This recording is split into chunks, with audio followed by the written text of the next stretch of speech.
Hi everybody, and welcome once again to Capricorn Radio. Been off the airwaves for a couple of weeks, taking a little breather, but I'm back with a vengeance this time, and so excited to talk today about interesting book, one of my favourite subjects of deep antiquity and philosophical discussion of our origins. The book is called Return of the Golden Age, The Ancient History and the Key to Our Collective Future. The author's name is Edward F. Malkowski.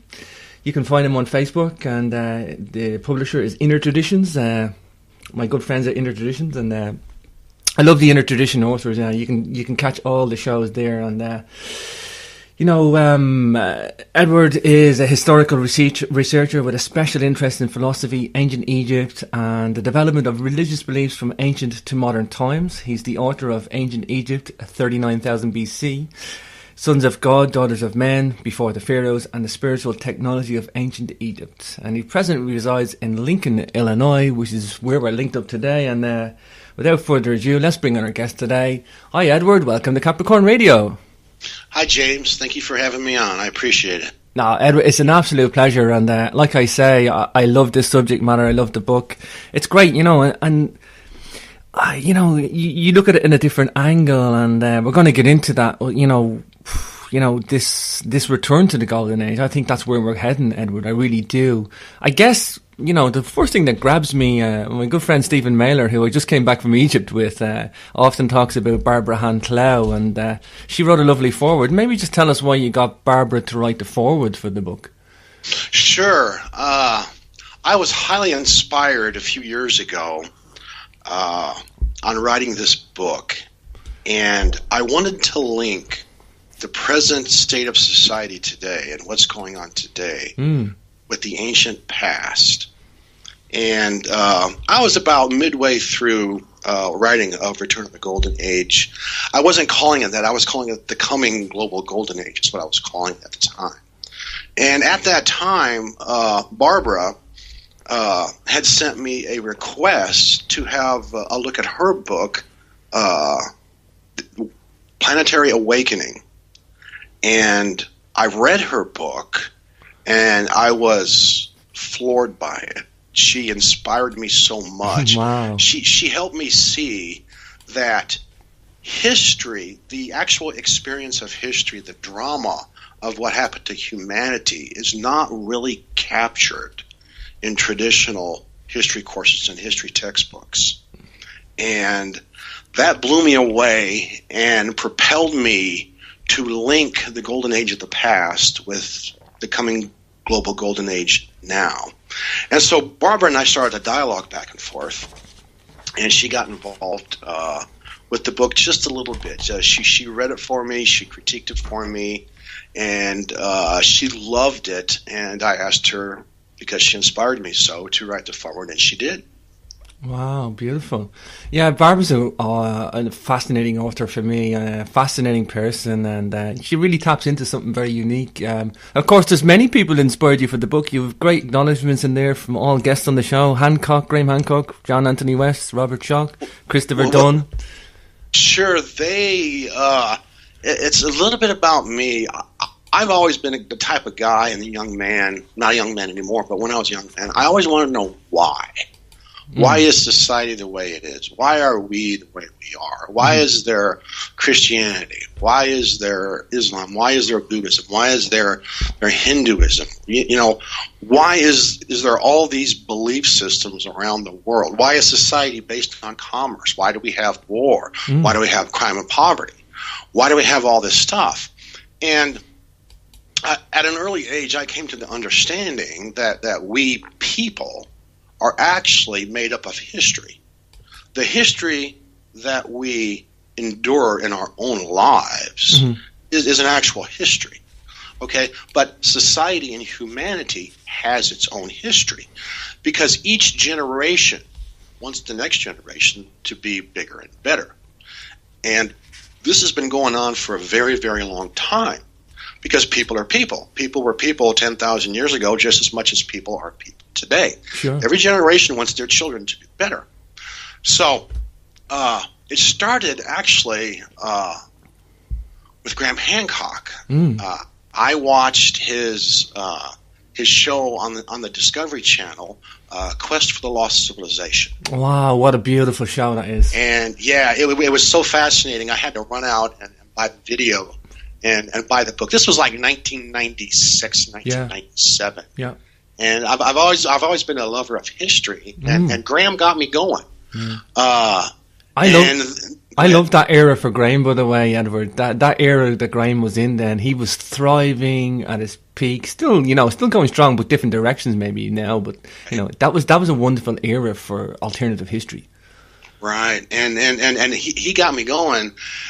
And then after doing my own research and reading and thinking for about 5 or 6 years, I just decided to tackle my own little project, which was getting into the first 10 chapters of Genesis in the Bible and trying to overlap what Genesis was saying with archaeology and geology and trying to figure out what in this mythology is pointing to real events.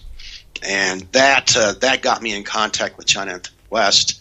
And then I started doing a second book, which is called Before the Pharaohs. And I came across Chris Dunn's book, and I was flabbergasted to find out that he only lived 30 miles away in Danville. Wow. That's right, that's right. So we got together and actually wound up going to Egypt together in 2007. Oh, beautiful. Chris has been on a couple of times. You know what I like about Chris Dunn's work the most? He talks sense, and he's an engineer, and he wants to get. He's very open to a lot of things, but he's also, wanting to concentrate on some core body of details. And I stand up and listen to Chris because I'm from an engineering background too, Edward. And the guy talks sense. He's got some meat and potatoes there, Edward. Right, he's talking facts, he's talking physics, he's talking what is possible and what's not possible. And his book, the Giza Power Plant, it was a huge breakthrough because he was the first person to notice that the Great Pyramid was designed to be a machine. Yeah, I just came back from Egypt, Edward. I was there a couple of weeks ago, and I was inside experiencing the acoustics of the Great Pyramid. I'm absolutely mind blown. I was in the Red Pyramid as well, and I can't get over it. It was in the Serapeum as well, actually. That Chris was in the Serapeum as well, talking about how sophisticated that was, and he inspired me to get to the Serapeum. And I can't believe how high tech this stuff was. This was like a golden age, going back to when was this stuff even built? This is the stuff I have questions over, Edward. Right. Tell me about your other book. Before I get into this, I just want to know about the 39,000 BC. Are we talking, is that an influence of John Anthony West, where he talks about these kings lists going back maybe longer than we're told? Yeah, that's part of it. The main thrust behind coming back to the number 39,000 BC, that's directly from what the ancient Egyptians say themselves. It's in both the Tuturan Papyrus and the Palermo Stone, where they actually record themselves. It's their history, not ours. We ain't making it up. Mm-hmm. The ancient Egyptians actually recorded this, that before the first dynasty of Manes, there was approximately 13,000 years of rule by the followers of Horus. And before that, for some 23,000 years or so, it was ruled by the gods. So if you put it all together, the origin of Egypt prior to its first dynasty goes back to 39,000 BC. So that's where the title of that book actually comes from. But the book itself is more of an overview of Egypt than anything else. I have 9 chapters, and each chapter is about a specific thing that puts the evidence forth for 39,000 BC. Wow. There's a chapter on the Sphinx. There's a chapter on philosophy. There's a chapter on the stone at Abu Rawash, and there's different chapters. And there's one really good chapter on the original archaeology that went on in Egypt by Flinders Petrie in the later part of the 19th century. And some of the stuff that he was finding in the graves that he was unearthing, he was finding out that the older, deeper graves had bodies and ornaments that was much more sophisticated than the newer graves. Mm-hmm. So he was kind of perplexed at what was going on. But of course, in that day and age, you really had to follow the theology and the theories of Charles Darwin. That's right. That's right. He ruled the roost then, Edward, didn't he? Yes, he did, and he still does to a certain extent in academia here. Do you know but not as much. Yeah, but the wonderful thing about Flinders Petrie was, it's one of my favourite museums in the world, the Petrie Museum in University College London. Anybody's listening, by the way, get to the Egyptology Museum called the Petrie Museum at University College London, because what Petrie did, Edward, was he picked up all these bits that nobody else wanted, put them in and sent them back home, and thank God, because we have like drill cores that are showing advanced machining with spiral grooves, and I know Chris concentrated on this, Chris Dunn concentrated a lot on this, and it's just such a wonderful collection of strange artifacts. It's thanks to Flinders Petrie for doing that. Well, what's crazy about Flinders Petrie is in his book, he makes the conclusion that, hey, this work done in granite had to have been done by saws that were stuck with diamonds. Yeah, I have no doubt. That was his conclusion, but he really didn't go anywhere with it.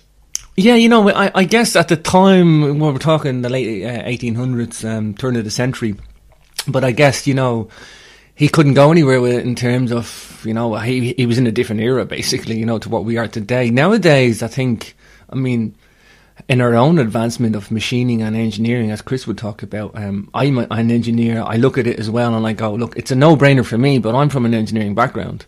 I've seen stuff in Giza that is so bizarre. It's screaming out high technology machining, and it's screaming out in an advancement either in technology or philosophy, that we really don't know anything about, Edward. That's correct. Even other engineers that aren't into this alternative history. For example, my brother-in-law's brother was a nuclear engineer, and he worked at Illinois Power. Okay, so he has a deep background in engineering. And a few years ago, we were just talking occasionally when my book 39,000 BC came out. And Alan, he's 65 years old now. And we were talking about it. And he looked at me and he said, you know what? I always knew by watching these shows on Egypt that the pyramids could never have been built by hand. They had to have tools and machines to do it. Mm-hmm. So even people that really aren't into it, that have an engineering background, see the evidence for what it really is. Yeah, for sure. So Edward, okay, let's say civilizations 40,000 BC, they talk about this processional fall from grace, this fall from a golden age. They talked about it. They wrote about it on the Palermo stone. The King's List going back many centuries than we even officially accept in the Egyptological academic world, who hold all the cards with an iron fist at the moment. However, what I like about you is that you're concentrating on this 12,000 years ago, this 10,000 BC era, as we say, that this was an incredibly interesting time geologically with the ending of the Ice Age, this fall from grace, I have no doubt that mankind pretty much was wiped out, some cataclysmic event, and had to start again. I guess let's talk about that, Edward, as a focal point, because that's where the book is at today, the return of the golden age. We're talking about an event 12,000 years ago. I don't even know if it's like a comet or the end of the Ice Age or what I don't know what the mechanism was that started that event. I'm open to suggestion. I know Hancock's talking about maybe a comet now. He's coming out with a new book. I don't think it really matters. I think the most important thing is that the ice caps melted, Edward, and we had flooding, and we had this event of some sort that really, most of the stuff would have been scoured out. We would have had to start again, and maybe just talk about that now, Edward, from sure. 12,000 years ago onwards. Sure. The archaeological, there's some good archaeological evidence that points to exactly what happened. This work was done, probably a decade ago or so, and it started like this.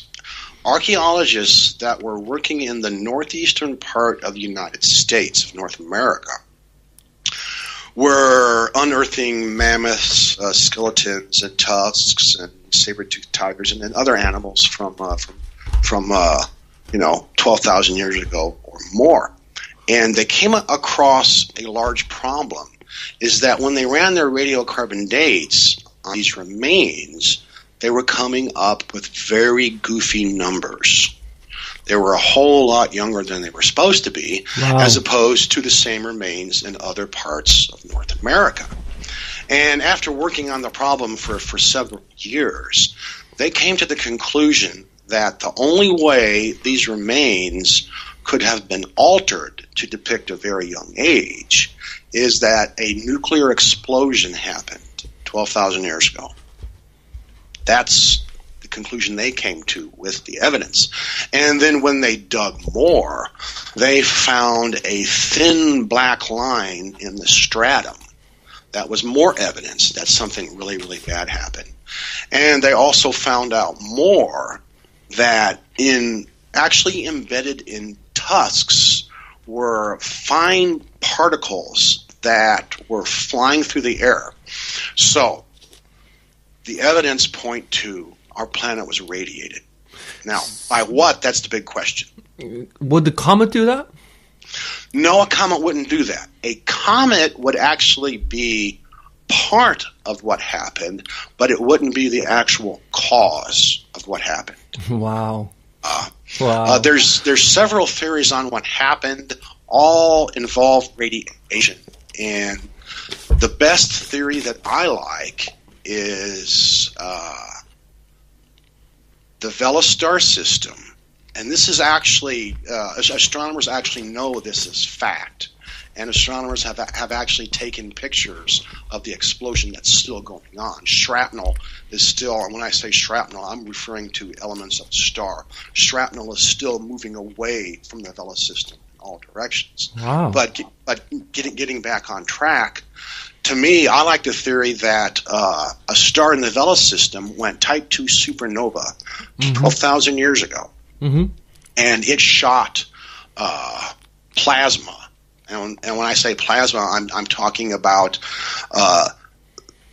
the elements of this star is so hot that all the nuclear binding is broken, and you have loose, fast-moving electrons, neutrons, and different particles. It's so hot. We're talking millions of degrees. Wow. Anyway, this big ball, this planetoid size of shrapnel, shoots from the Vela system, which is a fairly nearby system, and comes through our solar system and knocks our planets all around and does a close flyby of Earth.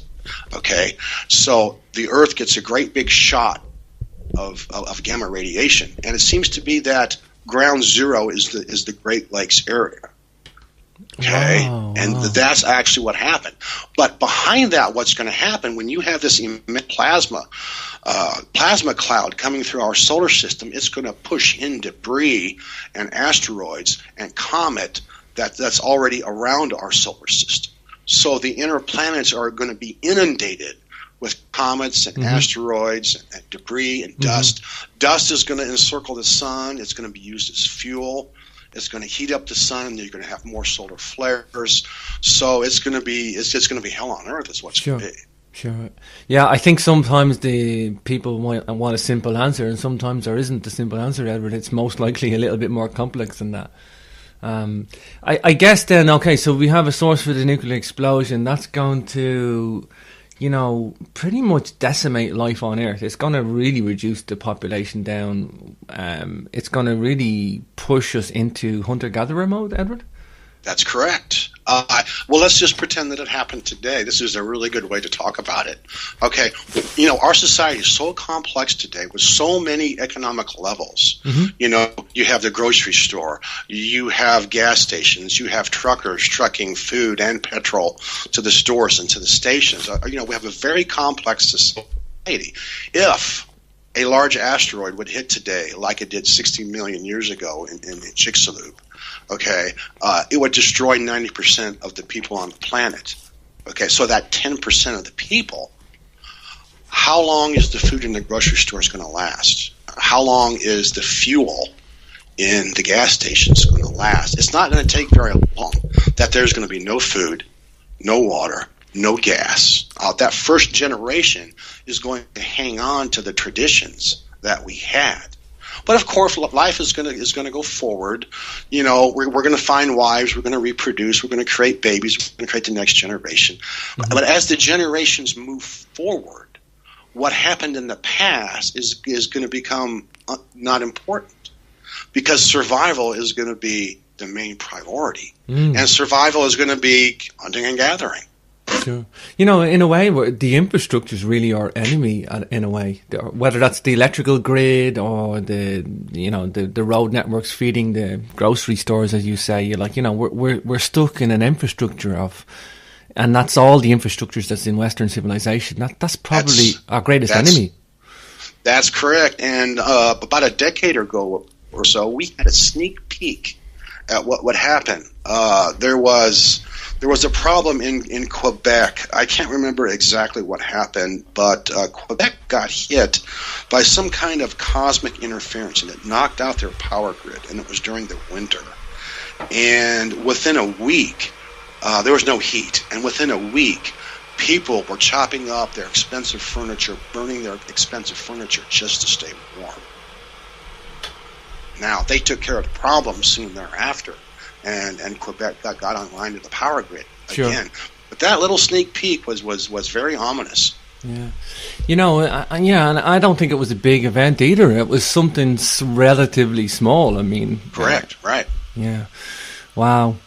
Yeah, I think people think we're very, very stable in this world, and, I don't think we are, Edward, in a modern sense. I guess, looking back into the ancient world...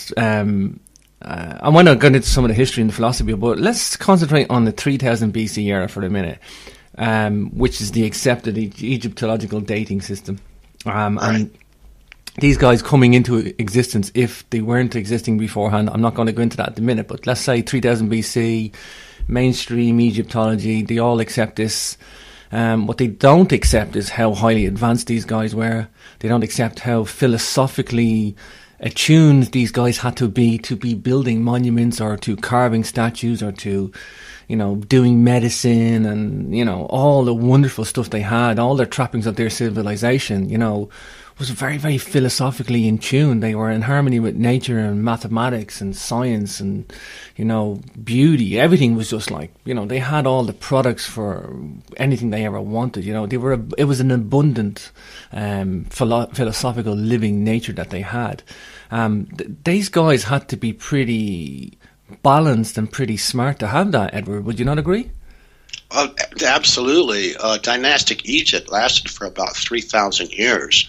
No other civilization, empire, or nation state has even come close to lasting for 3,000 years. So there was something very important that went on back 3,000 years ago, or 5,000 years ago now, before, to make Egypt what it was, with the high philosophy and the high technology. Mm-hmm. And it's my conviction that, and this is based on modern times too, whenever you find a civilization that has high philosophy, mm-hmm. you're also going to find a civilization that has high technology. Yes. They go hand in hand, okay? Because philosophy is the precursor to high technology. You have to have high philosophy to have that desire and that knowledge to study nature, and through studying nature and finding out the natural principles of the world we live in, you can come up with technology. Mm-hmm. Now, what happened in ancient Egypt, what I'm convinced happened, is that 12,000 years ago, the Egyptians knew it was coming. They could see it in the sky, okay? And they prepared for it. And, of course, the ground zero was the Great Lakes, which is, kind of the opposite side of where Egypt is. But, the whole planet was affected to some degree, because we have 55% of all mammals alive at that time went extinct. So something very bad happened. Yeah. But Egypt survived, okay? And they struck out to recreate civilization. So it's my conviction, and here I'm kind of falling into the same line of thinking, is Graham Hancock, where he kind of dates the Giza Plateau at about 10,500 BC in that area. I think Thomas Brophy also does at that same time period. That the survivors actually built the 10 true pyramids in Egypt as an energy system, as a crop fertilizer system, to kind of re-kickstart civilization. They had the high philosophy and the high technology to do so. Okay, this also brings in Dr. Schock's work and John Anthony West, at dating the Sphinx to be much older than 2500 BC, closer to 10,000 BC. So what happened as time moves forward, the high technology is lost because there's really no need for it anymore. Life is about survival, okay? And when the generation that had the high technology died off, that technology was not carried forward. However, the philosophy, okay, was carried forward from generation to generation. So the philosophy survived, and after enough time, the population was built back to where civilization could really reach a threshold and recreate itself again around 3000 BC. This is why we see dynastic Egypt being such a knowledgeable, educated civilization. Wow. Of course, you mentioned the crop stabilization of the pyramids. Maybe just mention a little bit about John Burke and some of his... I don't think John Burke's with us anymore, is he? I think he's gone now. I don't know. Has he passed on? I think he has, and I kind of might have found that out on another show I was talking to somebody, but yeah, he had a great interest in pyramids and how they germinated seeds and what the effect I think he experimented with agriculture at... Yes, he did. I think he put the seeds at the top of activated pyramids and they seem to have a bigger, higher yield when he planted. That's correct. And this was the basis for his theory. Excuse me.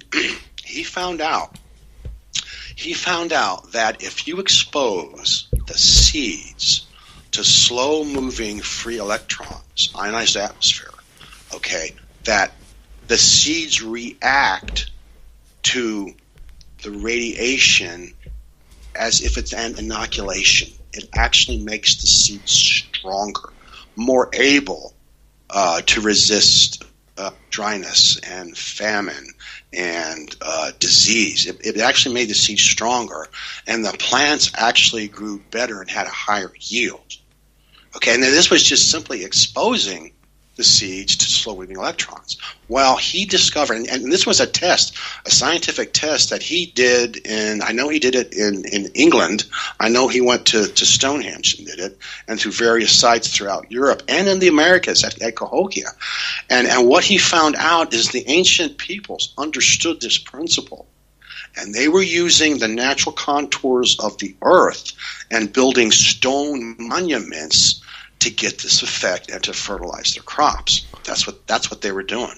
Wow, I think like concentrated energy centers or right. It's very subtle. I mean, if we human beings walk through these energy fields, we can't feel it, we can't smell it. You might, if someone's really sensitive, they might sense that it's there, but it's just really totally invisible. But it works. See, as an engineer, this is what gets me. I accept this. I have no problem with John Burke's work and the research because it's, measurable and it's quantifiable. It just gets me all the time, Edward. It captures me in a mysterious sense that how could the ancients be so advanced with their philosophy to capture this, like to know this knowledge? These guys were so sophisticated, Edward. It gets me all the time. I lose myself in my imagination. I'm totally captivated. These guys were so sophisticated, Edward. Yes, and they were actually using the planet itself and the natural occurring effects of the planet to create their own energy. Yeah, exploiting the natural abilities of nature, really, to their own deeds, and in a way not really taking anything more out of the land than they needed. Right. Exploitation is kind of really the wrong word to use. They were actually building these things and doing these things in harmony with nature.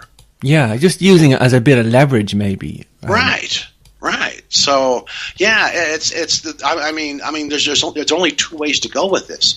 You either one have to believe ancient aliens came here and taught them everything, or you have to believe that we as a people, as a humanity, came to a high civilization many tens of thousands of years ago. Yeah. And that civilization was destroyed, but some of that knowledge was passed forward. Sure. I tend to believe the latter.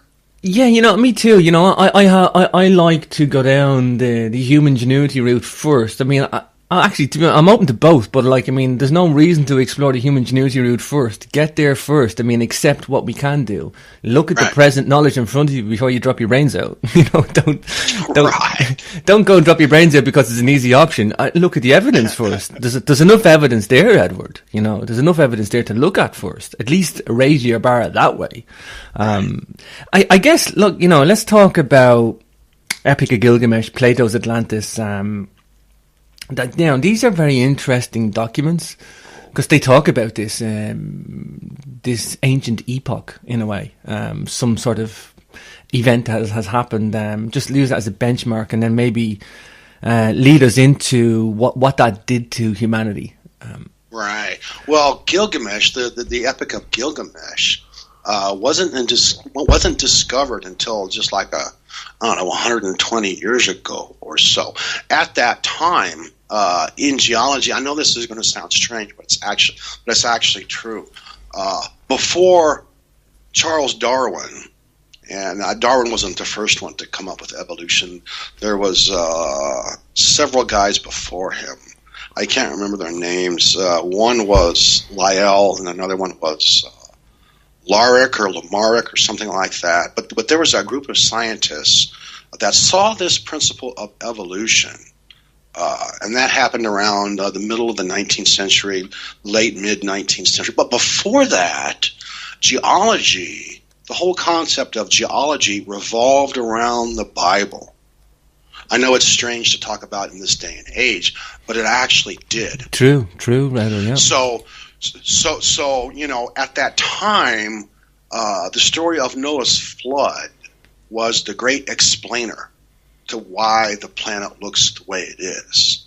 Okay, and anyway, I believe it was Rollins found the Gilgamesh story at Nippur in Mesopotamia, and they discovered that the Gilgamesh story, which is an epic, it's like 20,000 words. The Noah story in the Bible is really quite short. It's only maybe like one page, maybe like a couple thousand words. But the Epic of Gilgamesh was huge. It's like 20,000 words, and this epic is explaining the entire saga of what happened. And we today try and read things as a fact that Gilgamesh was actually a person. Okay, that all these people, all these figures in the Gilgamesh story, Venus, Ishtar, Humbaba, that these were actually people, and they were playing out this story. Mm-hmm. Well, that's entirely the wrong way of looking at the story, because the ancient peoples were telling history as a story, and they were using metaphors to explain what they were doing. They were using great symbolism, and some of the history experts in mythology that actually study ancient Sumer and Mesopotamia and the Akkadian Empire, they understood that the Sumerians were very adept at astronomy and astrology, and that they were using planets. The characters were actually planets. Okay, Ishtar was Venus. Humbaba was Mercury. There's also the great cedar forest where there's the giant bull. These are all celestial things. Okay, they're not terrestrial at all. Mm-hmm, mm-hmm. And what's fascinating about the actual Gilgamesh is, in the context of the story, the characters are celestial bodies. And we have Gilgamesh, who is half human and half God. Okay? So he's a little bit of both. And then the second main character is Enkidu, which is an animal that has become human. And the context of the story is that Enkidu is not eternal. He has to die. Okay? And Gilgamesh is eternal and continues on. Now, what I see fascinating about that, what I see in the story, is that it is a way of explaining that the planet itself is alive. Our planet Earth is represented by the character Gilgamesh. Humanity is represented by the character Enkidu. Wow. That's what's really, really important. And if you read the story closely and think in terms of celestial bodies and celestial events, not terrestrial events, you can see that the entire saga of Gilgamesh is about a great celestial storm that almost kills Gilgamesh as a living being. But it doesn't. He escapes. A celestial allegory in a way. Correct. Wow. You know, okay, so we're talking about this deluge, you know, melting ice caps, floods, cosmic events, you know, this pretty much put us back into a low level of humanity. You know, this is where things are scarce. You know, you're fighting for your survival. You're fighting to live. Scarcity of, you know, you basically just want food first and foremost. Yeah. It's your basic necessity. You know, we're going down to base level again. You know, it's like, forget your maths, forget your science, forget your high technology. You know, you've lost it all. You just need to eat every day. So we went into this, you know, we went from peace and abundance to scarcity. Let's talk about that sort of philosophy and how we're kind of scarred still today in that, Edward. That's correct. That's actually what happened. I've been thinking about why society is the way it is for a very long time, probably since I was about 16, 17 years old. And I really only truly got my answer just a few years ago as I was writing this book. If you look at society today, sure, we people have this fetish, this complex. We have to dominate other people and resources. Okay, we have to. That's what we do. The question is, why? Why do we do that? Okay, if you look at Western Europe over the past 500 years, the Europeans have come to dominate 4 of the 6 habitable continents of the planet. Why? Why do we have to dominate? I mean, it's not even just. I'm not picking on Western Europe. If you go look in Africa and look at Asia and other parts of the world, there's this deep desire to dominate people and resources. That's right. And it creates war. Well, why did this happen? Why did it start? It is a resource, exactly. It's not necessarily money. People would maybe concentrate on the money, but money is a resource. Money equals gold. Money equals oil. You know, they're 2 major resources. And there may be economic resources, but food is another resource. It's like, yeah, the domination is resource-based. Right. That's absolutely correct. And if you start looking at history, I mean regular history that you can find in any world history textbook, in any college or any high school, if you start looking at world history, you start seeing that our entire history as a civilization is all about domination of resources. Okay, you can go all the way back to the very first empire, which was the Akkadian Empire, around 3000 BC. It was an empire that was forged by Sargon the Great in about 2500 BC, and it was all about war. And since that time, it's been nothing but war. After Sargon the Great, you have the Great Babylonian Empire. Then you have the Empire of Persia and the Medes. Then you have the Empire of Greece. Then you have the Empire of Rome, which actually takes us up to date because we are the vestiges of the Roman Empire of 1,000 years ago. Okay, exactly. Rome is what created the culture in Europe Yeah. That that made Europe become what it is, and then the Europeans crossed the Atlantic and came to America, and just it only took a few hundred years, and the Europeans totally dominated North and South America. Yeah. So this domination idea, this expansion of culture, invasion of lands, and taking over of culture is what we've been doing for 5,000 years. And it actually has a starting point, and that starting point goes back to about 8,000 BC in the Caucasus Mountains, the steppe lands of Russia. That's where you find the first vestiges of the domestication of horse and cattle and the forging of swords and spears. And you find the philosophy of the sky god and the father god. That's where it all started. It was long before the Bible. Wow. Wow, that's interesting. Let's talk about the sky gods and this, into the origins of the Western belief system. You have a great chapter in this in the book. This is fascinating for me. Oh, the sky gods. This is where we have to merge a little bit of mythology with religion. And I have to mention a man by the name of David Talbot. He's a mythologist. He's a comparative mythologist. And he's been working on this problem for the past his book, The Saturn Myth, came out in, I believe, 81 or 82. So he's been working on this problem since the mid-70s. And he has really, really done his homework on this. He has several documentaries out that are very good. I highly recommend everyone watching them. The most fascinating one is called Symbols of an Alien Sky. But anyway, he looks at all the mythologies, and all the mythologies are different around the world. You've got Norse, you've got Greek, you've got Egyptian, you've got Sumerian, you've got Akkadian, you've got Hebrew, and you have Native American Indians in North America and South America. Mm-hmm. And all these mythologies look different, but they all have the same underlying archetypes in them.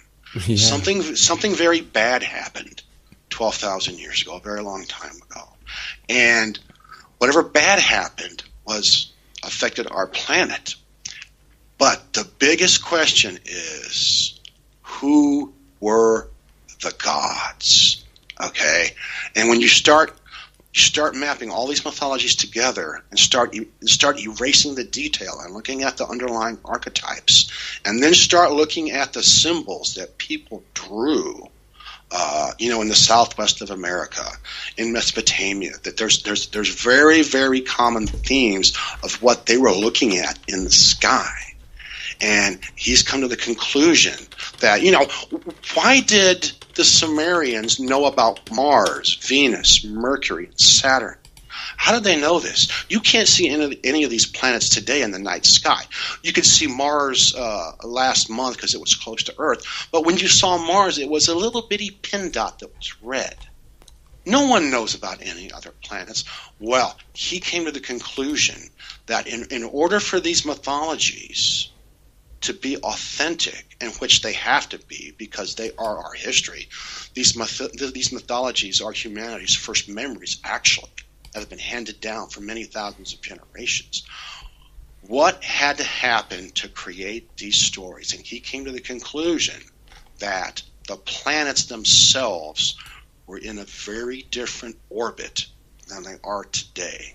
And this destruction, this fireball coming through our solar system, is what broke up the planets. But what our ancient ancestors were looking at beyond 12,000 years ago is you could actually see Venus and Mars and Saturn in the nighttime sky, bigger than the moon that we see today. Mm-hmm. Okay? These were the gods. So what happened in the mythology, the main theme is the death of gods. That's the main theme. And when you start looking at Egypt and how Egypt tried to study the night sky, it was almost as if they were terrified by the night sky. They were studying the night sky from the very beginning. And this is where the myth of Osiris comes in. Sure. The constellation of Orion. And if you look at the long-term trajectory of Egyptian beliefs, They started with the night sky, and they slowly gave up the night sky for the daytime sky. And they did that because the gods had disappeared. The gods died. This is captured, most of all, in the myth of Hathor and the Eye of Ra. It's an Egyptian myth. Wow. And briefly, it states that Ra, who represents the sun god, became upset at humanity, and he wanted to destroy humanity. So he sent Hathor as his eye to go and destroy humanity. And while she was destroying humanity, he changed his mind. Okay, and he sent a message to the priests to mix beer and blood and pour it in the fields. That way Hathor will see the blood, drink the blood, become drunk, forget about what she's doing, and save mankind. Okay, they did that, and mankind was spared. But, in the end, Saturn, or Ra, okay, decided he had to flee anyway. And when Saturn fled, the stars were born. Now, that's a very, very important statement because Saturn has its own luminosity. Okay, it's not as bright as the sun, and it doesn't generate as much heat as the sun. But Saturn has its own luminosity, and if Saturn was orbiting in the same pathway nearby Earth, its luminosity would block out the stars. Just like a large city today, if you were to go to Chicago or to New York or to any large city around the world, you won't be able to see the stars because the luminosity from the night lights of the city blocks out the stars. It's kind of the same principle. So this myth of Hathor and the Eye of Ra is explaining that the stars were born when Saturn went away, when Saturn got kicked out of orbit close to Earth, which makes absolute sense. That's why the ancient Egyptians were terrified of the night sky. They had never seen the night sky before. They didn't know those stars were there. To them, they could see Saturn, they could see Venus, they could see Mars. Those were the gods. Wow. Okay?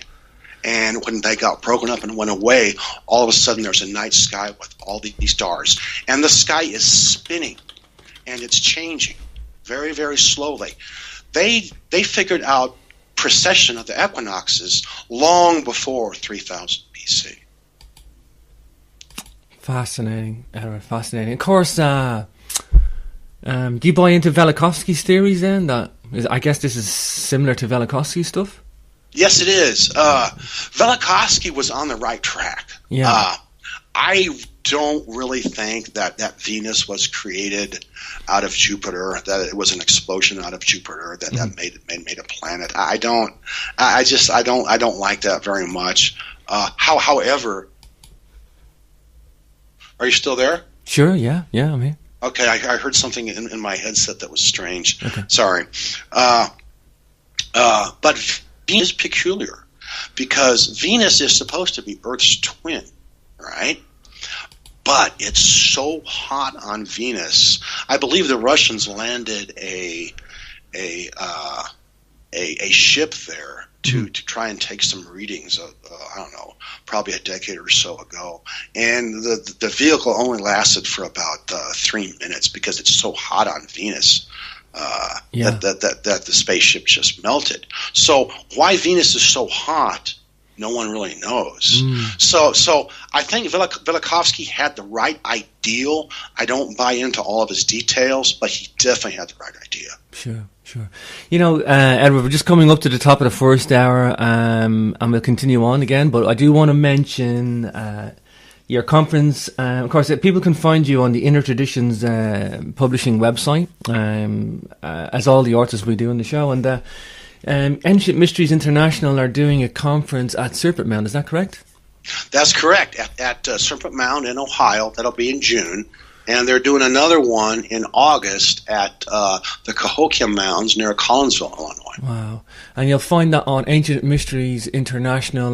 Got a wealth of people there. I think you've got Ross Hamilton, Gary David. Gary's been on the show. Great guy, Gary David. David Hatcher-Childress as well. So that's correct. He's going to be the keynote speaker at the Serpent Mound Conference. Wow. So that's June 21st. And, if anybody wants to go along to that, we've got a big listener base in America. Get out there to what a beautiful setting, Serpent Mound. I've always wanted to go. I think it's a fascinating place.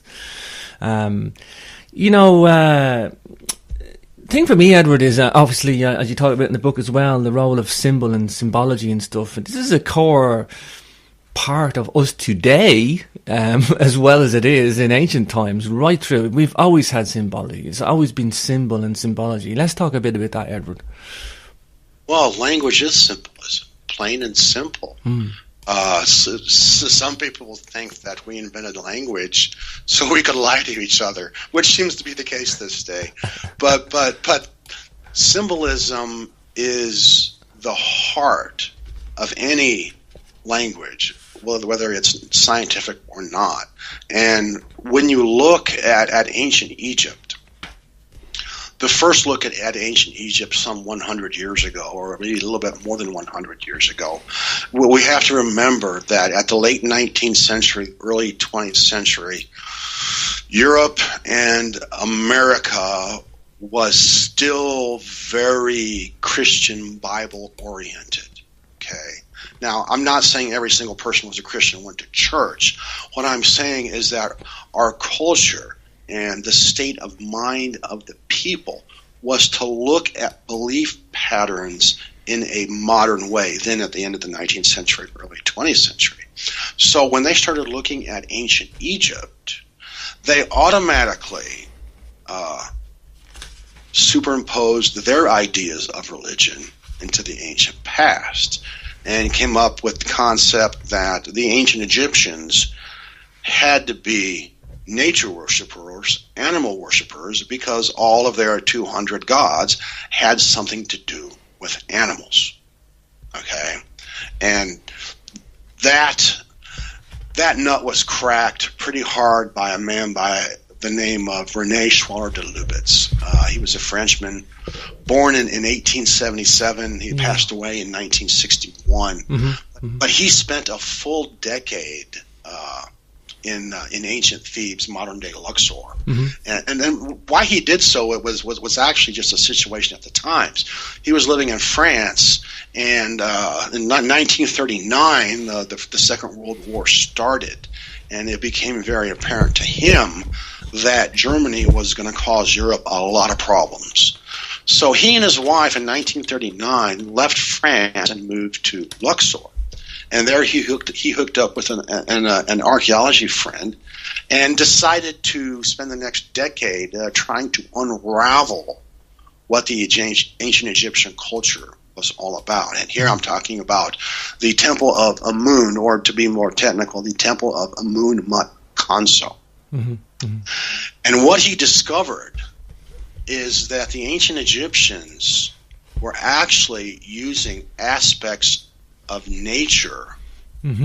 We're using animals to describe aspects of nature is what they're doing. And, it basically is kind of a scientific language because they're using that language to describe nature just as much as we today are using a different language to describe nature. Do you think, Edward, that we're kind of handicapped today? Bear with me on this one now. Do you think we're handicapped today because of our... Okay, for example, we're talking English now. Yes, it is very descriptive if you're eloquently able to put these long words together and describe some complex concept. But if you look back at ancient Egypt, these guys were using symbolic thought, like, the use of animals to describe maybe the characteristics of an event or something like that, and maybe using their right brain in one respect and left brain in one respect, and therefore using this interplay between left brain and right brain, and therefore more balanced, where we're stuck in this left brain dominated world, Western civilization, where it's all science, technology, one language of like written language, and we don't really use the expression of the right brain anymore. Do you think we're like handicapped today as opposed to the Egyptians being more fluid? There's no question about it. We are. This is the whole idea behind science, and there's an actual origin to it, and there's an actual point in time to when it actually started. To go back in history about 600 years ago, it was heresy to claim that the planet Earth revolved around the sun. It was heresy to claim anything that was scientific if it opposed the church. Okay, so the way around this, the way to win over the people and prove their case, was science started doing experiments that were provable. And the way to do that was to be a reductionist, to observe and to run experiments and to reduce things to the least common denominator. Okay, that's how science began, and science has always maintained that method of operation. It's always material reductionism. This is how you get to the bottom of things, and it's been a long time. It's been 500 years, and really, we've finally gotten to the bottom of things, and that began with a man by the name of Max Planck, late 19th century, early 19th century. Max Planck discovered the quantum of energy, which is the birth of quantum physics. Einstein took it a step further with his theory of relativity, but within just a decade or two, you have people like Erwin Schrödinger, Niels Bohr, Werner Heisenberg. These men did the experiments and came to the conclusion that reality is not what we think it is. What we think of material reality and these atoms is wrong. Okay, the stuff really doesn't exist as we think it does. And this led to our day and age now of quantum physics, because quantum physics gave birth to the science and technology we have today. All this cool stuff we have today, whether it's a computer or an iPhone or a smartphone or a smart car. Cars have all computers in them this day and age. The internet, all these cool toys and things that we have today are a direct result of quantum physics. Sure. And quantum physics has come to the point where it can't be reduced anymore. Yeah. We're done. We have to switch around and start using our right brain to balance our left brain so we can keep going forward. I like to pull in Dr. Michio Kaku at this point in time. Oh yeah, what a fascinating guy. Yeah, he's probably the most well-known physicist today. A great spokesperson too, Edward. I like him because he's trying to bring the balance that you're talking about, Edward. Yes, he is. He talks about civilization, and he says that we are still at a stage what he calls civilization zero, and that is, we have not been able to overcome our differences and our problems and achieve a level of planetary power. Okay. Now, he says we're getting close because we already have the communication system of Civilization 1. We have the internet. We have the computers. And he claims that in order to truly get there to Civilization 1, okay, we need to find a way to make energy abundant and cheap. Everything needs to become abundant and cheap. Only this will propel us to an actual stage of Civilization 1. And I think he's right. So, Edward, you're saying with Michio Kaku, that and the abundance of energy, it's a necessity for us to raise the civilization. I kind of think sometimes that, Mother Earth has given us abundance of energy, and that I may be a bit bold with this statement, but like the 7 billion people that are on the planet, I think could be sustained if it was rationed out and proportionally distributed and not held. And I'm talking about the gold reserves. I'm talking about the money, the food, and everything, and the water. I think we would be hard to manage. I don't have a solution for that, how that would happen, but I think, we are abundant on the earth. It's certainly in food sources, and there's no need for starvation at the very least. Okay, maybe not everybody would be wealthy and not everybody would have everything they want, but I think we would be able to, have the basic necessities of clean water, food for everybody, and a reasonable income. I agree, absolutely, totally, 100%. Like you introduced me, that I live here in Illinois. It's right smack dab in the middle of the United States. I'd mentioned that I live in the largest cornfield in the world, because central Illinois is all cornfield and soybeans. Wow. This state, well, the whole Midwest for that matter, what we produce here is corn and soybeans. And it's not for people to eat. It's not used for that. We have the richest ground in the world, and we don't really grow food for people. We grow food for animals and for byproducts. The soy is turned into soy oil and used in all kinds of applications for all kinds of processed food. The corn is fed to cattle and hog that's later slaughtered for us to eat. We don't grow any vegetables. We don't grow any fruit. We don't grow none of that.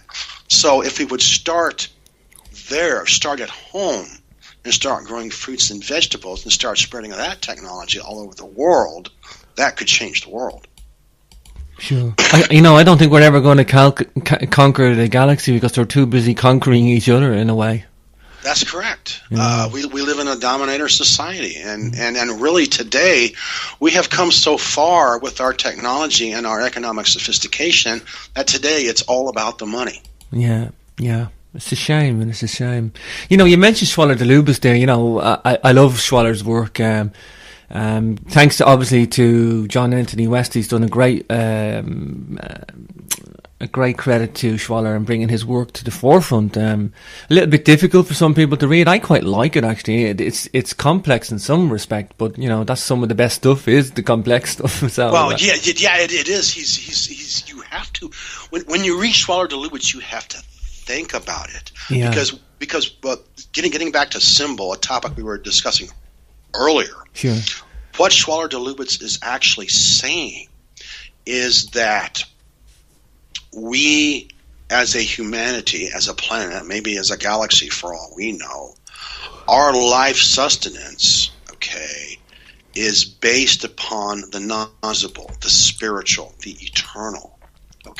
And what de Lubis is saying in his work on symbolism is how this non-physical entity of consciousness that we are, how that becomes material experience, how we see it as we are now. How that works is it moves through a layer of symbolism to become material. This is why symbolism is so important. This is why the ancients used that whole concept of symbolism in their structure of communication, is because they understood that, and that's where they were coming from. Sure, he was a genius, Schwaller, as well, and I don't think we would really have a true picture on ancient Egypt that wasn't for Schwaller's work. That's absolutely correct. He wrote probably 12 books in total, and each one of them is absolutely mind-blowing. He truly was way ahead of his time. And he was doing this back in the 1940s and 1950s. His last book was published just before he died in 1961. It was his great big 2-volume book, The Temple of Man. Yeah. And he was explaining that the Temple of Amun in ancient Thebes, modern-day Luxor, it was a college. It was what the temple was, and it was actually shaped like a human being. And where you entered at the feet and walked up through the femur, then to the body and the head. Excuse me.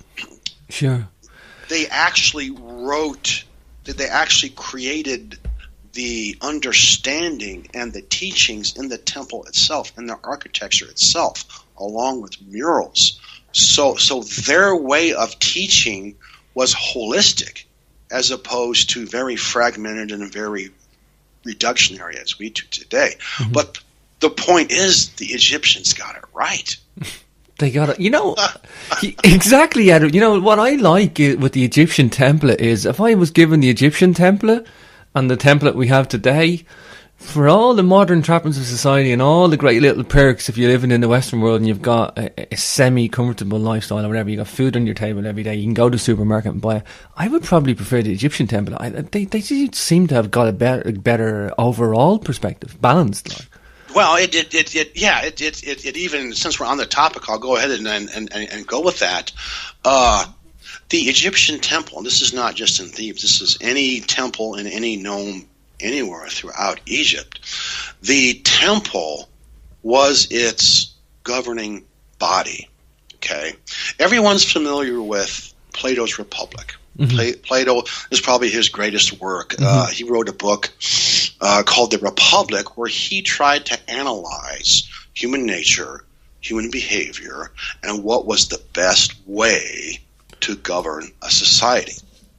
And it's a big book, but his conclusion was that the best way to do this is you have to find the smartest and the most benign people there are and put them in charge. Because if you have warriors or businessmen in charge, they are corrupt and they will run things to their advantage. Okay. Mm-hmm. Well, Plato did not come up with that idea by himself. Even his own peers. This comes from Procles, the philosopher later, a generation or two behind Plato. He made it known that Plato was laughed at by his peers because the people knew at the time Plato did not create Plato's Republic. He was actually borrowing from the ancient Egyptian system of government. And what Plato was saying to create these people to govern the land, he was saying that you had to become enlightened to govern properly. This is where we get into the whole cave allegory, where Plato's talking about we people are actually living in a cave and we're chained to a bench. We're watching shadows on the cave wall. And to understand reality as it really is, you have to break your chains, get up, turn around, see the fire behind you, see the man with the puppet making the shadows on the cave wall. And then after that, you have to go outside the cave and see the sunshine for the first time to truly understand what reality is. And it's these people who have achieved this level, they should be our governors of society. Wow. And he borrowed it from Egypt, because if you see in Egypt, there's a famous phrase, the ancient Egyptian mystery school. Yeah. Okay. No one really knows what went on there, but it was associated with the temple and the priests of the temple.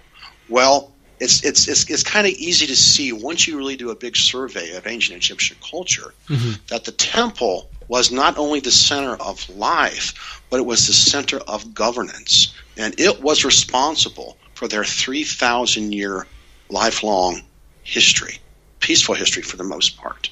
And that people, this is how I think it worked. I have to put a little conjecture in here because we don't know everything about the ancient Egyptian temple, but I think this is how it worked.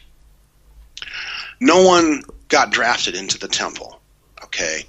People have different passions. We're born, we grow up, we have different passions in life. Some people want to be a builder, some people want to be a doctor, some people want to be a philosopher, some people want to be an educator, some people want to work as a farmer. Anyway, the people that are very philosophical and very oriented to the academic, they're attracted to the temple, okay? Mm-hmm. So they go there and they request the priest to be an initiate, okay?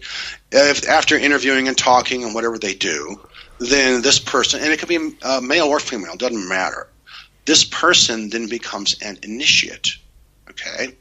And they get to live and study with the temple priests, not for just 4 years, but for like 10 or 20 years, sometimes even 30 years.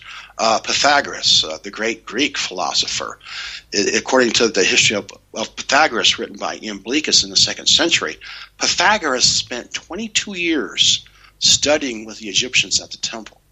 So this is how their system worked. And you learned the necessities of life and the necessities of government in the temple, knowing what true reality is and what life is and how sacred all life is. Then after a decade or two, you became a governor of society. And this is how it worked. It's actually very brilliant, and it's what's not happening today for the most part. Mm-hmm. Wow. Fascinating, Edward. This is what a wonderful discussion I'm having here, Edward. I love the way you bring in the importance of philosophy to look at where we're at today and to where we are in ancient times, and to go into the Egyptian stuff and, even to this deep antiquity of this mental scarring we got from the Ice Age onwards, and, all the problems that we have today. They're probably more prevalent than ever, and if we are going to go into a golden age, Edward, we got to face our problems, I guess, and this is kind of why I do shows like this, Edward, is to take on books like this that address some key questions. This is what I love about your book, Return of the Golden Age. It looks at us too today. It's not just a history book. It's looking at history, where we were in the past, what was good, some problems too. I mean, I think this mental scarring that you're talking about, where the scarcity of resources has driven us into this, psychological state in a way, Edward. Do you think we could ever break out of this state, this psychological state that we're in for, this hoarding of resources? I think we're in the process of doing that right now. Yeah. The internet has really changed everything. It's a beautiful thing, isn't it? It's a beautiful thing, Edward. Yeah, I'm 53 years old, Mm-hmm. so most of my life has been lived without the internet. Mm-hmm. Mm-hmm. Going back to my childhood and to my high school days and early college days, I was a junior in college when the IBM PC came out. Wow. Okay, so I've seen this huge shift in society from 35 years ago to now, and it's all because of the technology and the internet. Mm-hmm. And what really weighs on me hard, what really hits my mind hard, is that 30 years ago, here in Illinois, we had 3 channels. We had we had ABC, NBC, and CBS. Mm-hmm. That was our sole source of information. Mm-hmm. Whatever the program director for the news wanted to be on the news, that's what we considered news. And that's it.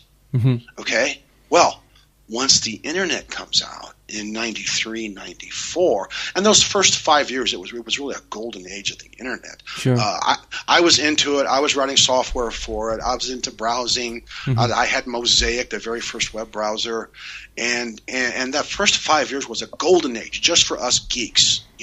However, the world figured it out in the late 90s, about 98, 99, and then all of a sudden, commerce figured it out. We can make money on the internet. Yeah. Okay, then you have this internet explosion around 1999, 2000. Sure. And since then, everybody in the world is broadcasting themselves. Yeah. There's a gazillion news services to choose from. Mm. Individuals have their own channels on YouTube. Sure. Long story short, everyone is communicating with everyone else, figuring out what's going on. Politics is under attack. Religion is under attack. Exploitation, greed, and war is under attack. The bulk of humanity, the people, are starting to figure it out. And this is where people like me, Graham Hancock, Chris Dunn, Robert Bouval, a whole bunch of other people come in. Basically what we're doing, okay, as alternative historians, if you want to use that word. I really don't like that word, but that's what's been slapped on us.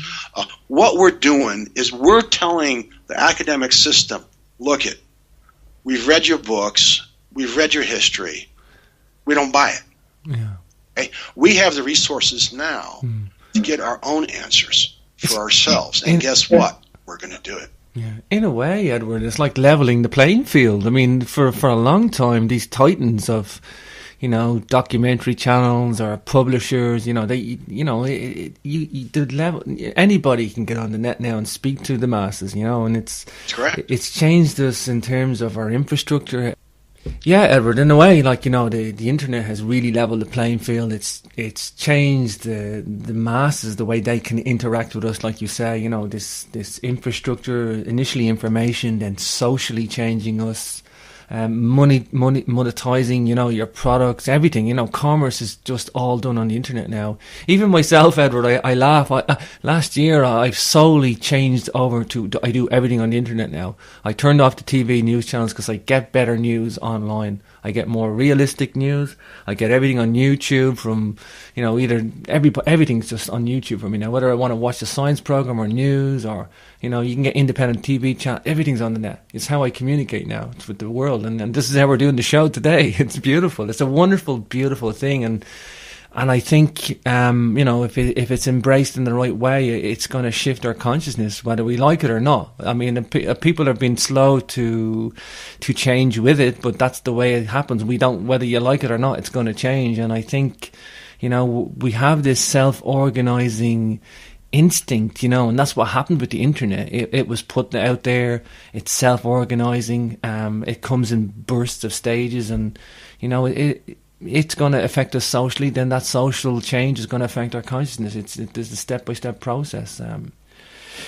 I guess then, Edward, the coming golden age, we got to stop the wars. We got to stop the abundance. How is that going to break free? Are we going to have to education and awareness? Is that the key, Edward? It is the key. But more importantly, the key is that the people in general have to become enlightened. They have to truly understand the spiritual, eternal nature of humanity. Mm-hmm. Okay? Jesus, getting into the Bible a little bit here, mm-hmm. Jesus actually got it correct. I'm not talking about Christian dogma. I'm not talking about religion.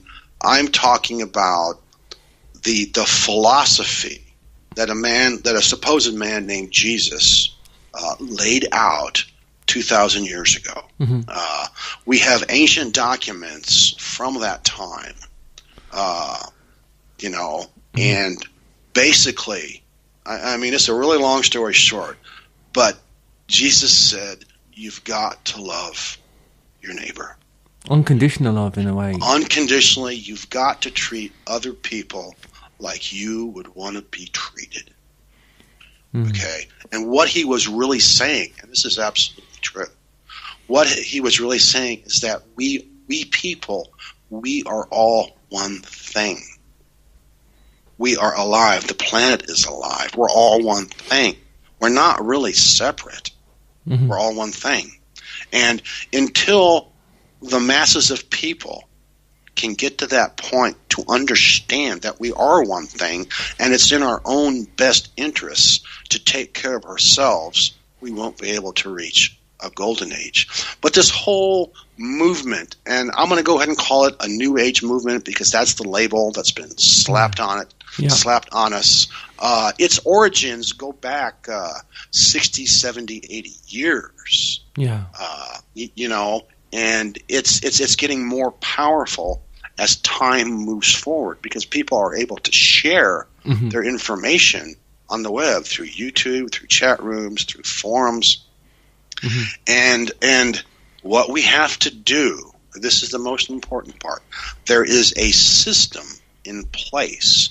It's the hierarchical system in place where you have to grow up and get a job and pay for your own life on the planet. Living here is not free. Mm-hmm. Mm-hmm. And until we find a way, and actually just to stick on that topic for a little bit, this system, which is actually a corporate system. I mean, it's the accumulation of wealth into small areas. Small numbers, and legally speaking, a corporation is a person. Okay, sure. It's treated in a court of law just like it's a real person.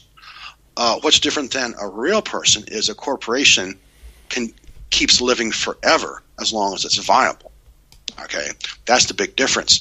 Until we can break away from this accumulation of wealth in small corporate groups, we will be stuck in the system where we have to grow up and get a job and pay for our house, our food, our car, our insurance, and fuel. Okay, that's what's holding us back. And right now, that's very expensive. So we have to find less expensive ways of energy and food and transportation. That will free us up. So there it becomes a question of technology.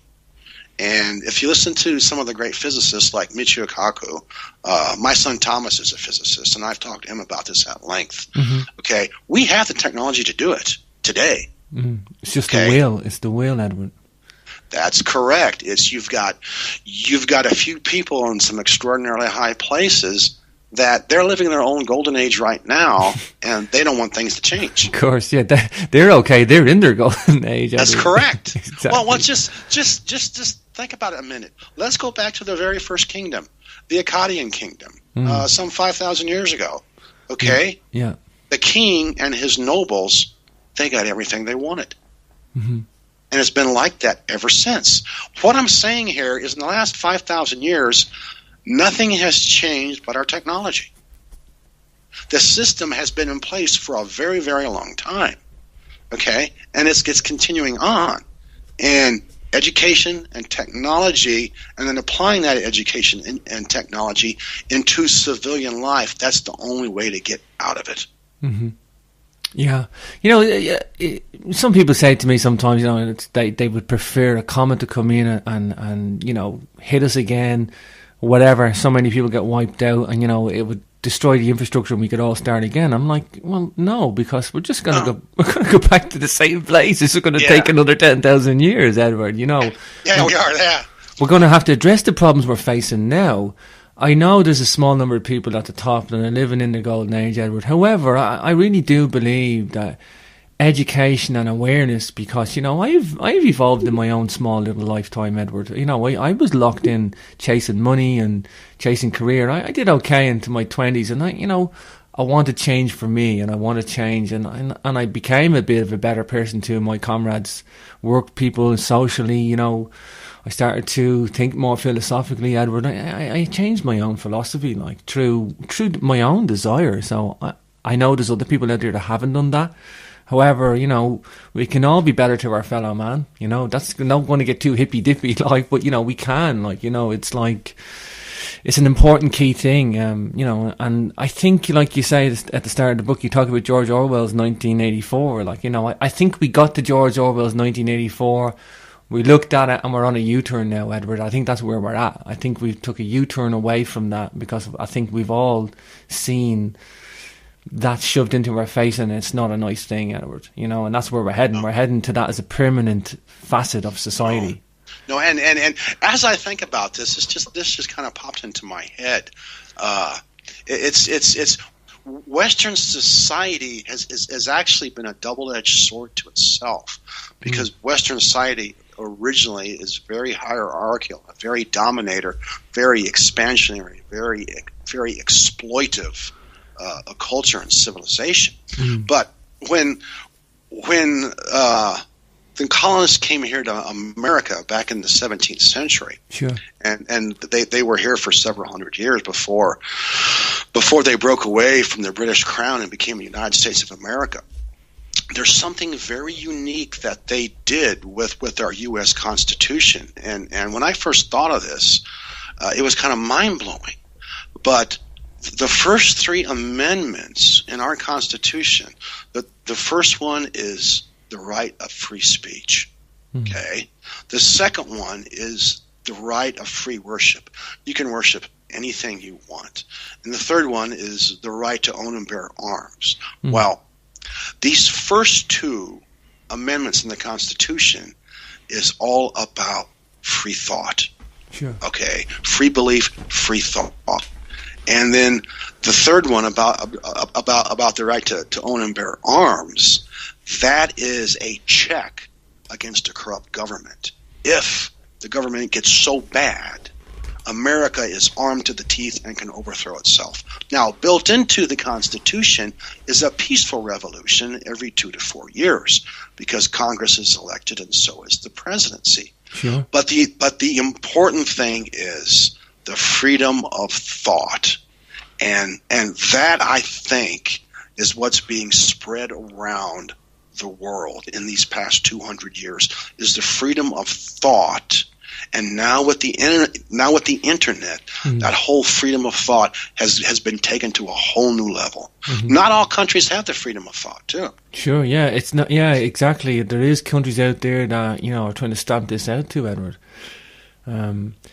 I think that would be the greatest threat that humanity faces, is that they hit the kill switch and kill the internet, Edward. If they can kill it, I think that is actually one of the biggest threats to humanity, because I think it has saved us in a way, Edward. And not to put too much importance on it, but it's given people a lease of hope that, number one, they can reach information at the finger of their tips. Many billion pages are on the internet. You can find anything within seconds now. Anything you want within seconds. All you need is a computer terminal and access to the internet, and you have whatever you need. If it's there on the net, you'll find it pretty quick. And the kids these days, even kids as small as 3 and 4 and 5 years old, they can operate a computer and a smartphone like nothing. It's incredible. Yeah, it's embedded into them now. Yeah, they're like sharper, smarter. They know to go and get the information on the net because they know it's there. They know how to access it. And I think that's beautiful that today kids are being taught the internet at a very early age, how to use it, how to they get research projects now. And like I say, when I was in school, we did a half an hour on the internet. We didn't even know what it was. It was still growing anyway. But nowadays, it's embedded in their culture at all levels. It's embedded in their culture at all levels, and it's a U-turn. It's a swing point. I guess just on yourself then, Edward, I guess when I'm picking up on this, but when you look and you write books like this, The Return of the Golden Age, and you look at the past in a philosophical sense, do you learn about yourself? Do you learn about the world today? I guess that's why you wrote the book. Well, it's really, I learn about myself just as much as I learn about anything else. I'd have to say it's my own personal. It's my own personal journey into the cosmos. Is what it really is. Because it's when I was a little boy, going to grade school, and I actually totally forgot about all this. I was writing poems from parents. Wow. And got into junior high, got into high school. I'm a football player. I'm a baseball player. You want to party, you want to meet up with girls, and there's this whole social, cultural thing going on in junior high and high school. And I kind of got caught up in that, lost that, like most people do. And I kind of woke myself up around my junior year and decided, I better go to college. I really don't want to work at the grocery store my entire life. So I decided to go to college. And I took the aptitude test like all juniors do here. And an aptitude test is just to see what you're good at. And I remember my aptitude test coming back as that I would excel in literary arts. And when I saw that, I was kind of disgusted. I was like, what? Wow. I should go into the literary arts? How am I going to make any money and get a job with that? Yeah. Okay. Yeah. So when I went to college, I decided to go into business and become a business financial analyst. Wow. And that's what I did for the first 10 years of my adult career. But while I was doing that, I found out that this urge to write just wouldn't go away. Yeah. It just wouldn't go away. So what I started to do in my first job with a commercial real estate developer, I started writing video reviews for the company paper. And then in the summer of 1991, I had watched the third Alien movie. movie starring Sigourney Weaver. And I was really disappointed in it because I had read the book, and the book really didn't match up with the movie at all, and it was supposed to. Well, I was really distressed by it, and me and my friend were talking about it. He's a big science fiction buff, and I said, you know what, I could write a better movie than Alien 3. And he said, I dare you to. So I did. I spent the summer in 1991 writing 2 novels. Really? The first one was called Alien Study. The second one was called Tomorrow's Cold War. I never did anything with them, never got it published or anything, just forgot about it. But that 3 months of that summer, I was writing novels, and I had no idea why. Okay? So then 5 years later, when, I see Graham Hancock's Quest for Lost Civilization and John Anthony West and Robert Schoch's Mystery of the Sphinx, that just turned me on to the history thing. And I just could not resist writing. I mean, this passion that I was born with. And I found out I was born with it because, 5 years ago, I was with my mom on Mother's Day, and we were going through all my old stuff. And I'm finding these poems that I wrote when I was like 8 years old. Yeah. And I'm going, holy cow, this is a journey. Rediscovering yourself in a way, Edward. Yeah. Excuse me. And as I delve into writing more and more and delve into history more and more, the truth of reality and the truth of who I am and what the world is starts to come out. And it starts to come out through ancient philosophy and through science, because I think true science, that does not have an agenda, will agree with ancient philosophy almost point for point, Yeah. And then I lost a job at a bank. It was a big banking merger takeover. We all lost our jobs there. It was a complete takeover. I was 48 years old, and my wife and I decided to move to Lincoln and start business. And that really hung me out to dry, because when you throw away everything you've done in your life, move somewhere else, create a business all by yourself, it separates soul from spirit.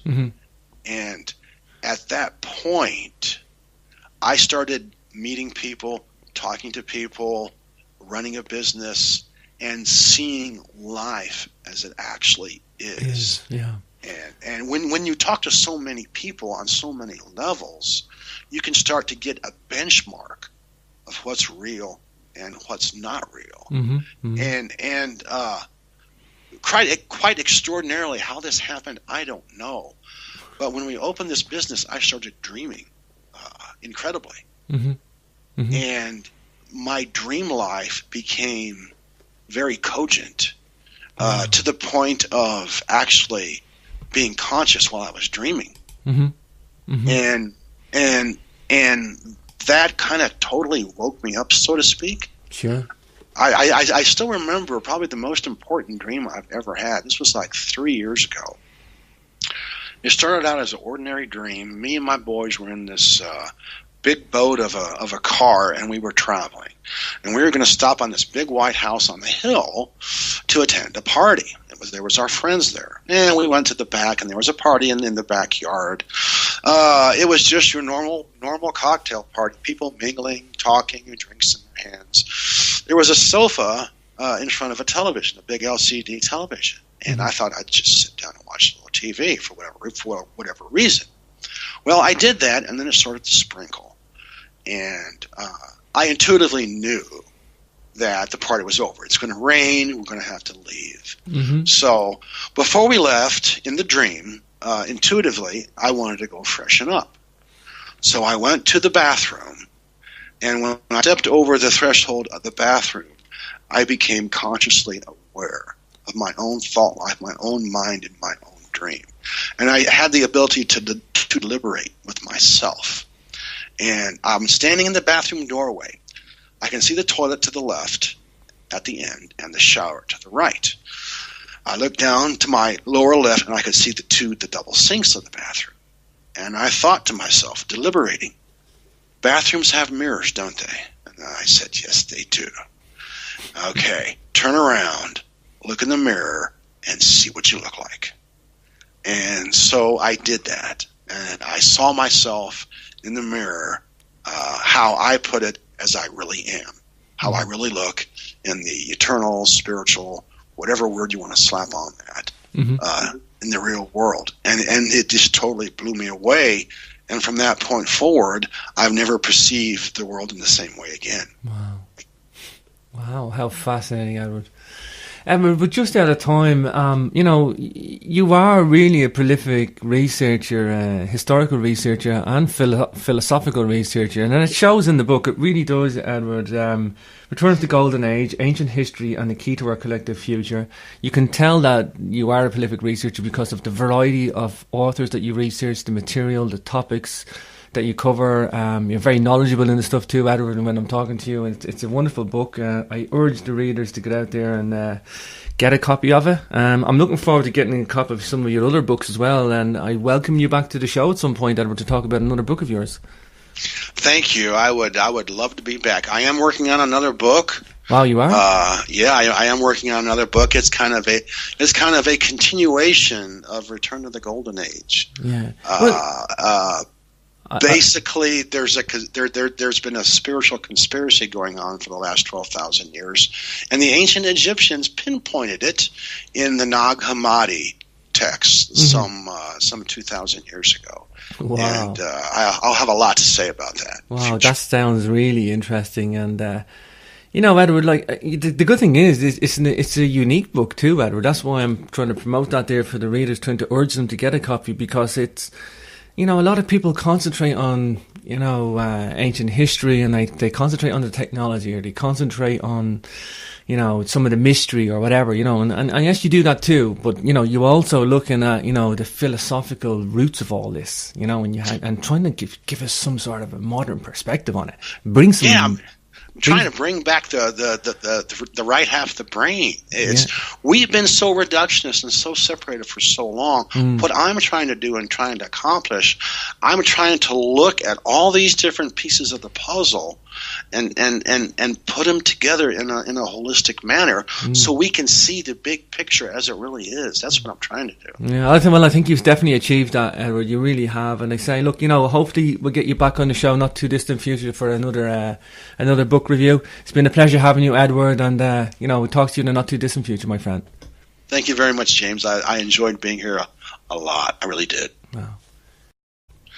And this has been going on for a very, very long time, because people are people. People were people 10,000 years ago just as much as people are people today. Sure. Every generation wants their children to be better. So it started actually with Graham Hancock. I watched his show on the Discovery Channel, Quest for the Lost Civilization. Wow, what a beautiful show that is. And yeah, it was so fascinating. I had to run out and buy the video and buy the book. This was like 1996, 1997. Yeah. And I've always been a lover of history, and Graham got me going. I love that era for Graham, by the way, Edward. That era that Graham was in then, he was thriving at his peak. Still going strong, but different directions maybe now. But, that was a wonderful era for alternative history. Right. And he got me going. And then after doing my own research and reading and thinking for about 5 or 6 years, I just decided to tackle my own little project, which was getting into the first 10 chapters of Genesis in the Bible and trying to overlap what Genesis was saying with archaeology and geology, and trying to figure out what in this mythology is pointing to real events. And that got me in contact with China and the West. And then I started doing a second book, which is called Before the Pharaohs.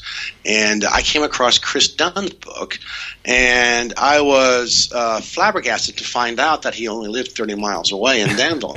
Wow. That's right, that's right. So we got together and actually wound up going to Egypt together in 2007. Oh, beautiful. Chris has been on a couple of times. You know what I like about Chris Dunn's work the most? he talks sense, and he's an engineer, and he wants to get. He's very open to a lot of things, but he's also, wanting to concentrate on some core body of details. And I stand up and listen to Chris because I'm from an engineering background too, Edward. And the guy talks sense. He's got some meat and potatoes there, Edward. Right, he's talking facts, he's talking physics. He sent me a request to have a look at her book, Planetary Awakening. And I read her book, and I was floored by it. She inspired me so much. Wow. She helped me see that history, the actual experience of history, the drama of what happened to humanity is not really captured in traditional history courses and history textbooks. And that blew me away and propelled me to link the golden age of the past with the coming global golden age now. And so Barbara and I started a dialogue back and forth, and she got involved with the book just a little bit. She read it for me, she critiqued it for me, and she loved it, and I asked her, because she inspired me so, to write the foreword, and she did. Wow, beautiful. Yeah, Barbara's a fascinating author for me, a fascinating person, and she really taps into something very unique. Of course, there's many people who inspired you for the book. You have great acknowledgements in there from all guests on the show: Graham Hancock, John Anthony West, Robert Schoch, Christopher Dunn. Sure, it's a little bit about me. I've always been the type of guy and a young man, not a young man anymore, but when I was a young man, I always wanted to know why. Why is society the way it is? Why are we the way we are? Why is there Christianity? Why is there Islam? Why is there Buddhism? Why is there Hinduism? Why is there all these belief systems around the world? Why is society based on commerce? Why do we have war? Why do we have crime and poverty? Why do we have all this stuff?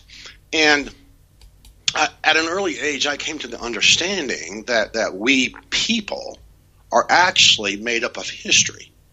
The history that we endure in our own lives is an actual history. Okay? But society and humanity has its own history, because each generation wants the next generation to be bigger and better. He's talking what is possible and what's not possible. And his book, The Giza Power Plant, it was a huge breakthrough, because he was the first person to notice that the Great Pyramid was designed to be a machine. Yeah, I just came back from Egypt, Edward. I was there a couple of weeks ago, and I was inside experiencing the acoustics of the Great Pyramid. I'm absolutely mind blown. I was in the Red Pyramid as well, and I can't get over it. It was in the Serapeum as well, actually. That Chris was in the Serapeum as well, talking about how sophisticated that was, and he inspired me to get to the Serapeum. And I can't believe how high tech this stuff was. This was like a golden age, going back to, when was this stuff even built? This is the stuff I have questions over, Edward. Right. Tell me about your other book. Before I get into this, I just want to know about the 39,000 BC. Are we talking, is that an influence of John Anthony West, where he talks about these kings lists going back maybe longer than we're told? Yeah, that's part of it. The main thrust behind coming back to the number 39,000 BC, that's directly from what the ancient Egyptians say themselves. It's in both the Tuturan Papyrus and the Palermo Stone, where they actually record themselves. It's their history, not ours. We ain't making it up. The ancient Egyptians actually recorded this, that before the first dynasty of Manes, there was approximately 13,000 years of rule by the followers of Horus. And before that, for some 23,000 years or so, it was ruled by the gods. So if you put it all together, the origin of Egypt prior to its first dynasty goes back to 39,000 BC. So that's where the title of that book actually comes from. But the book itself is more of an overview of Egypt than anything else. I have 9 chapters, and each chapter is about a specific thing that puts the evidence forth for 39,000 BC. Wow. Hi everybody, and welcome once again to Capricorn Radio. Been off the airwaves for a couple of weeks, taking a little breather, but I'm back with a vengeance this time, and so excited to talk today about interesting book, one of my favourite subjects of deep antiquity and philosophical discussion of our origins. The book is called Return of the Golden Age, The Ancient History and the Key to Our Collective Future. The author's name is Edward F. Malkowski. You can find him on Facebook, and the publisher is Inner Traditions. My good friends at Inner Traditions, and I love the Inner Tradition authors. You can catch all the shows there, and Edward is a historical researcher with a special interest in philosophy, ancient Egypt, and the development of religious beliefs from ancient to modern times. He's the author of Ancient Egypt, 39,000 BC. Sons of God, Daughters of Men, Before the Pharaohs, and the Spiritual Technology of Ancient Egypt. And he presently resides in Lincoln, Illinois, which is where we're linked up today. And without further ado, let's bring on our guest today. Hi, Edward. Welcome to Capricorn Radio. Hi, James. Thank you for having me on. I appreciate it. No, Edward, it's an absolute pleasure. And like I say, I love this subject matter. I love the book. It's great, you look at it in a different angle, and we're going to get into that, this return to the Golden Age. I think that's where we're heading, Edward. I really do. I guess, the first thing that grabs me, my good friend Stephen Mailer, who I just came back from Egypt with, often talks about Barbara Han-Clow, and she wrote a lovely foreword. Maybe just tell us why you got Barbara to write the foreword for the book. Sure. I was highly inspired a few years ago on writing this book, and I wanted to link the present state of society today and what's going on today with the ancient past. And I was about midway through writing of Return of the Golden Age. I wasn't calling it that. I was calling it the coming global golden age is what I was calling it at the time. And at that time, Barbara had such a chapter. There's a chapter on the Sphinx. There's a chapter on philosophy. There's a chapter on the stone at Abu Rawash, and there's different chapters. And there's one really good chapter on the original archaeology that went on in Egypt by Flinders Petrie in the later part of the 19th century. And some of the stuff that he was finding in the graves that he was unearthing, he was finding out that the older, deeper graves had bodies and ornaments that was much more sophisticated than the newer graves.